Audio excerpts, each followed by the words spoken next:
देवरू के संगे देव घर नहीं जाई बयकरा सनी मंजल गाँव ही चढ़ाईब। अरे होलिये से पागल क के धो देले बाड़े।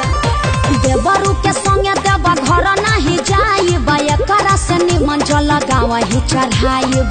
रहे सहे के नयन का सहूर बा बानर के लक्षण इनका में भरपूर बा। लौका तुरले बनी का मन करता कि नहीं हर काल है भाग जाए फौजी के लोग ना जाला का।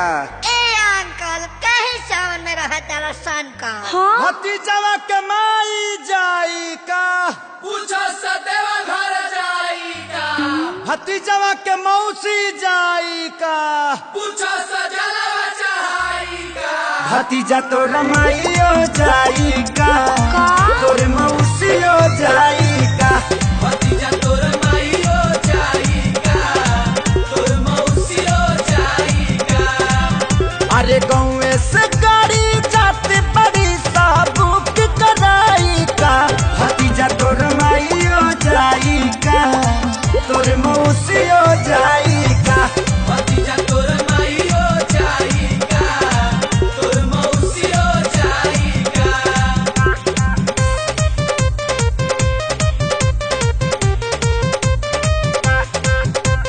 देवघर में मिले शंखा पोला हो चला किनी हम फौजी।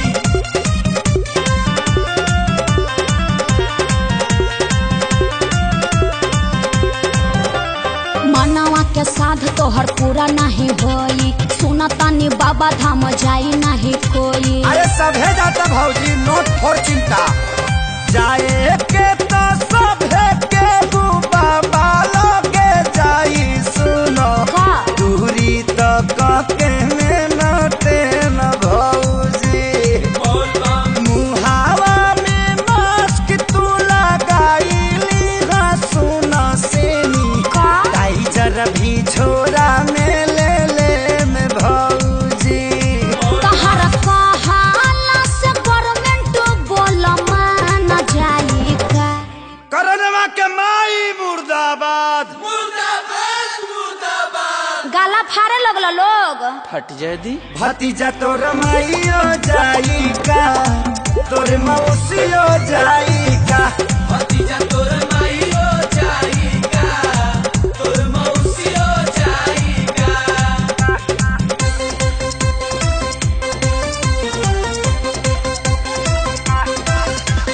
देवघर तरफ की जाई बजा भले पुलिस से पिटाई बजा।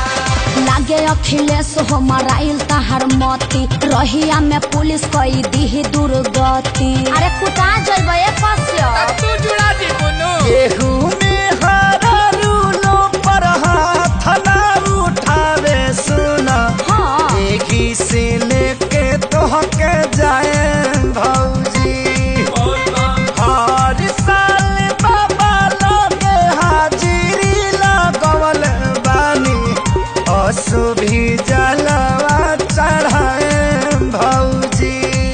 एक खेसारी तोहर दहिया दर्द झेल पाई का। इसी के दूध पी के बॉडी बनल बा। चाचा तू शौक ना पाइबो। चुप तोहरा माई के मास्टरी में 4 हाली नौकरी लगावो। एके पंचायत में पढ़ाई।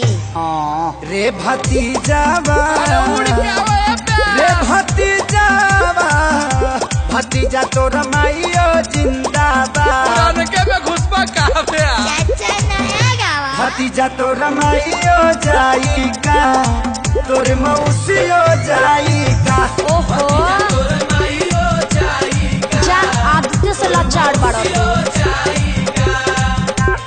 जिंदाबाद जिंदाबाद मत करो भतीजवा भड़क जाता। मम्मी ताता पे कैच कर दो तो।